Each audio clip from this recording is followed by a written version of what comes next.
Hai Sobat Milenial, masih sama aku Vija dan pastinya kita masih ngobrol sama Kak Umay gitu kan, ngebahas soal dunia jurnalis pastinya di program Ngobrol Bareng. Nih Kak Umay, tadi kita udah sempat banyak cerita-cerita soal hobinya Kak Umay yang ternyata dibalik seorang jurnalis tapi punya hobi yang lain, yaitu menjadi seorang penyanyi juga gitu kan, ikut kompetisi nyanyi juga. Ini luar biasa sekali gitu, entrepreneur juga, waduh luar biasa. Tapi aku pengen tanya dong Kak, ada gak sih titik terendah gitu di dalam hidup Kakak yang selama ini Kakak jalanin, dan terus ketika lagi di posisi down banget tuh apa yang Kakak lakuin? Ya rasanya sih memang ada ya Kak, ada kejenuhan juga gitu kok. Aku gini-gini aja gitu, kegiatannya rutinitas seperti ini gitu kan, kerja gitu kan, nyari berita gitu. Ada masa di mana aku jenuh gitu. Cuma baik lagi, ya udah aku kerja, ya niat ibadah juga kan, niat ibadah juga, kerja juga buat bantu, maksudnya ke keluarga juga gitu kan, mencari nafkah kan juga ibadah juga. Jadi ya udahlah, aku niat misalnya kalau ada yang terbaik, atau misalnya kalau ya suatu saat kita nggak tahu ya kan, kerjanya mungkin suatu saat aku udah nggak jadi jurnalis gitu kan. Cuma sampai sekarang ya aku masih fokus di jurnalis dulu gitu kan. Ya misalnya kalau apa namanya ya, cara apa ya, ketika aku lagi down ya mungkin berdoa aja gitu loh Kak, misalnya kayak ya Allah, berikan yang terbaik gitu. Kalau memang ini jurnalis, profesi aku, itu yang terbaik ya, tolong lancarkanlah segala urusannya gitu. Paling ya curhat ya ke Allah gitu, minta yang terbaik gitu. Kalau misalnya lagi jenuh sih Kak, kadang bosen juga jenuh mungkin ya, apalagi pandemi juga kan. Sama pandemi tadi kita lah terus. Tapi apa namanya, jadi seorang jurnalis gitu, ada nggak sih tips and trick kayak gitu kan? Mungkin sobat milenial di rumah nih Kak Umay, ada juga nih yang pengen jadi jurnalis gitu. Gimana sih supaya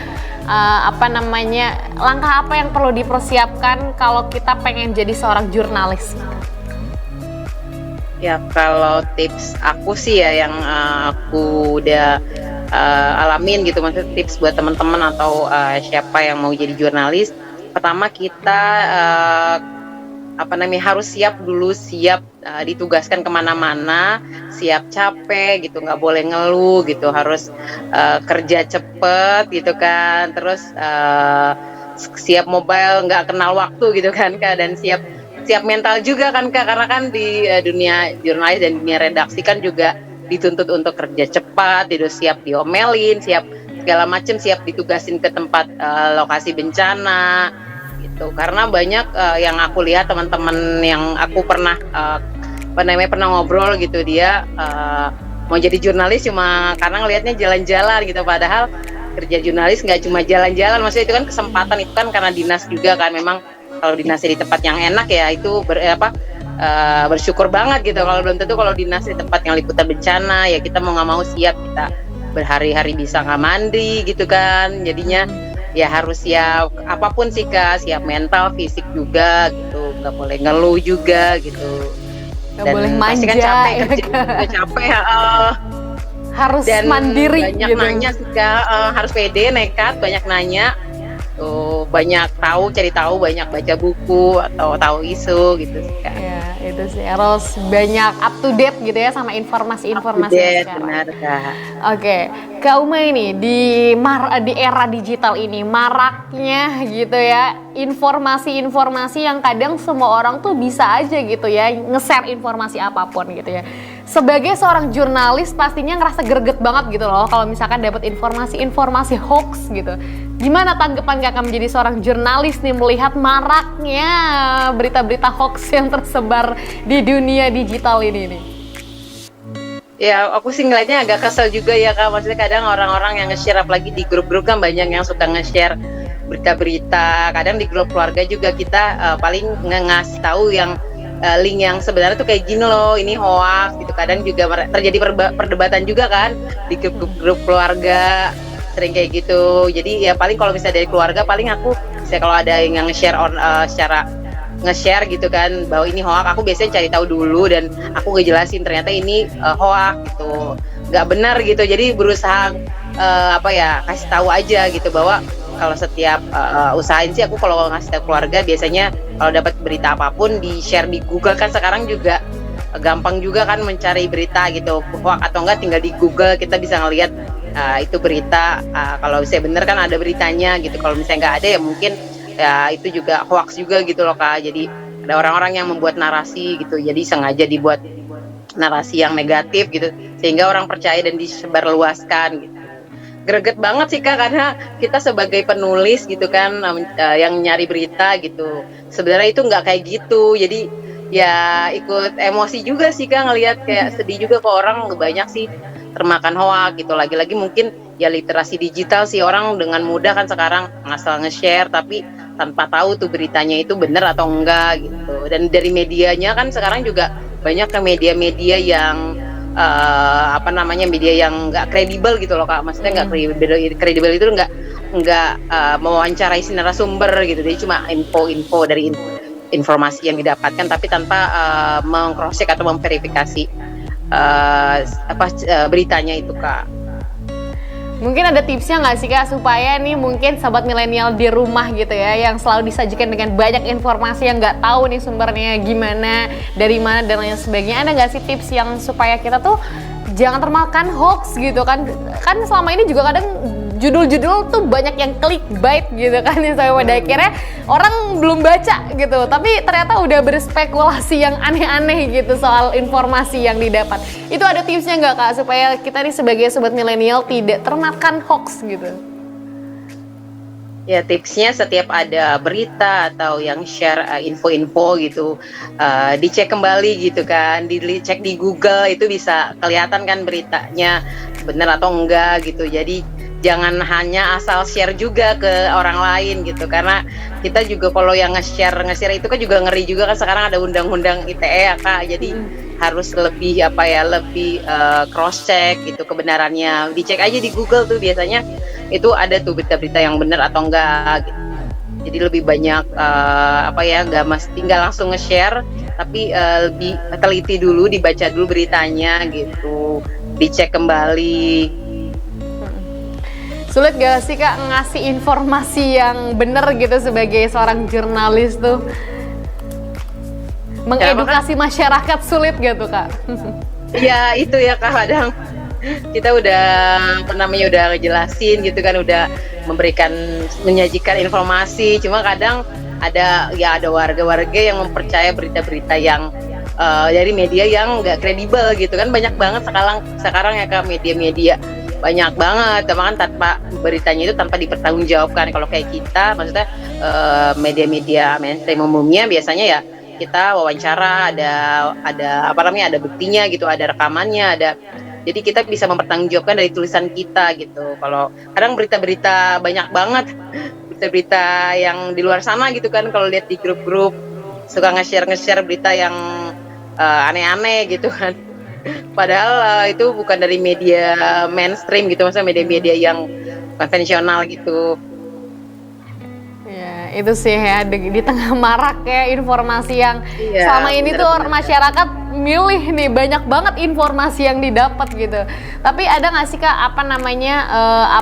dari Kakak sendiri gitu kan, sekarang kan udah banyak tuh platform-platform yang happening gitu, kayak share TikTok, Instagram, bikin reels dan konten-konten yang banyak gitu, yang unik gitu. Kakak ada upaya untuk nge-share informasi lewat platform kayak gitu juga nggak tuh?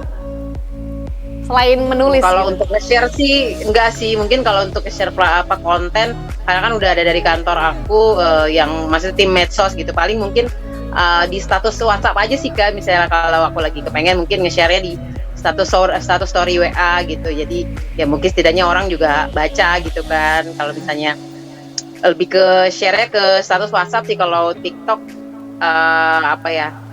mungkin karena udah ada dari kantor juga, redaksi juga udah punya konten TikTok gitu, lebih ke WhatsApp aja sih Kak kalau nge-share-nya gitu Kak, atau enggak di grup-grup temen gitu. Misalnya kalau ada info gitu yang misalnya teman ada yang nge-share beritanya hoax, dan aku paling nge-share ini loh yang benar gitu, mungkin bisa dibaca buat teman-teman gitu Kak.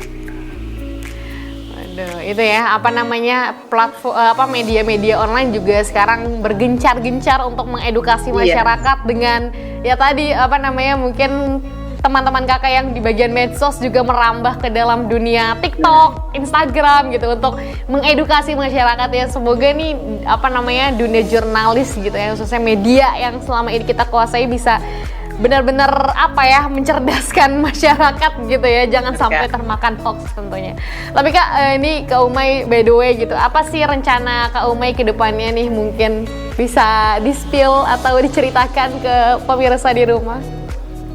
Rencana ke depan sih pengennya punya apa ya, punya kayak ruko sendiri, punya tempat usaha sendiri sih Kak. Selama ini kan online ya, tempatnya di rumah, pengen punya ruko sendiri gitu, pengen punya nama Umay Mart. Kebetulan nama apa toko online aku Umay Mart, jadi pengen punya satu toko kayak Alfamart gitu, pengennya seperti itu. Jadi ketika sudah tidak jadi jurnalis, tetap aku melanjutkan bisnis online aku gitu. Jadi ya yang sebelumnya online jadi offline gitu kantornya gitu ya, tokonya gitu. Jadi benar-benar ada ini tokonya, cara ada gedungnya gitu, ada tokonya, jadi orang bisa datang kayak modelnya ya kayak Alfamart, Indomart seperti itu. Pengennya ya Kak. Amin, semoga Pengennya ya Kak ya. seperti itu, jadi amin. Tapi ada gak target-target dalam waktu dekat ini yang ingin apa namanya dicapai atau dilakukan gitu? Ya kalau untuk sekarang sih let it flow aja sih Kak. Jadi Make belum it flow, ada target yang iya. Jadi sambil apa namanya punya impian ya, mungkin nabung gitu kan, menabung gitu. Ya sih, Nabung semoga bisa ya, punya Kak. usaha, punya ini toko apa gedung sendiri gitu, amin. Amin, amin. Ini Kak Umay gitu kan, sesuai tema kita nih, eksis di dalam dunia karir dan juga hobinya gitu kan, sesuai dengan based on experience Kak Umay gitu. Selain punya karir menjadi seorang jurnalis, tapi di sisi lain juga punya hobi menyanyi gitu. Gimana tuh caranya supaya kita tetap eksis gitu, karir dan juga tetap menjalani hobi kita nih dengan balance gitu? Apa ya, mungkin ini kali ya Kak, manajemen waktu ya Kak.